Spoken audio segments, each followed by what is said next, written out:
दोस्तों, आज हम एक खतरनाक मगर अहम सवाल का जवाब ढूंढने जा रहे हैं। क्या एलोन मस्क दजाल है या वो दजाल के आने वाले निजाम की तैयारी कर रहा है? कुरान और हदीस इस बारे में क्या इशारे देते हैं?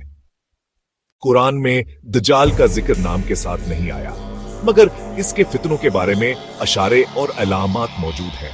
रसूलुल्लाह सल्लल्लाहु अलैहि वसल्लम ने फरमाया, इस वक्त तक कयामत नहीं आएगी जब तक तुम दजाल को ना देख लो।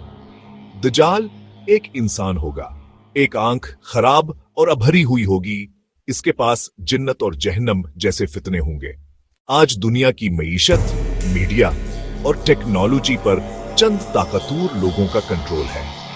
आलमी बैंकिंग सिस्टम, बड़ी टेक्नोलॉजी कंपनियां, खुफिया तंजीमें और आलमी एजेंडे, ये सब मिलकर एक ऐसा डिजिटल जाल बना रहे हैं जहां हर इंसान का डेटा, लोकेशन और हत्ता के ख्यालात तक मॉनिटर किए जा सकें। एलोन मस्क दुनिया का एक मशहूर बिजनेसमैन और टेक्नोलॉजी का जादूगर माना जाता है, लेकिन इसके प्रोजेक्ट्स पर गौर करें। न्यूरालिंक, दिमाग में चप लगाकर इंसान को कंप्यूटर से जोड़ना। स्टारलिंक सैटेलाइट्स, जमीन के हर कोने में इंटरनेट और डेटा कंट्रोल। प्राइवेसी का खात्मा, आर्टिफिशियल इंटेलिजेंस और स्पेसएक्स एंड मार्स कॉलोनाइजेशन। जमीन के बाद इंसानों को मरीख पर ले जाने का मंसूबा। हदीस के मुताबिक दजाल की मखसूस जिस्मानी अलामात, जगह और वाकयात हैं। मशरिक वसता से ज़हूर, एक आंख खराब मक्का और मदीना में दाखिल ना हो सकेगा।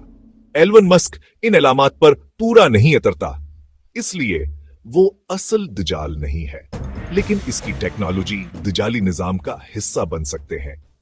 एआई, माइक्रोचिप्स, सैटेलाइट नेटवर्क, ये सब मिलकर एक ऐसा वन वर्ल्ड कंट्रोल सिस्टम बना सकते हैं। हमें चाहिए कि ईमान को मजबूत करें, कुरान और सुन्नत पर अमल करें। रसूलुल्लाह सल्लल्लाहु अलैहि वसल्लम ने फरमाया, दजाल के फितना से बचने का तरीका सूरह कहफ की इब्तिदाई 10 आयात पढ़ना है। यही हमारी असल ढाल है।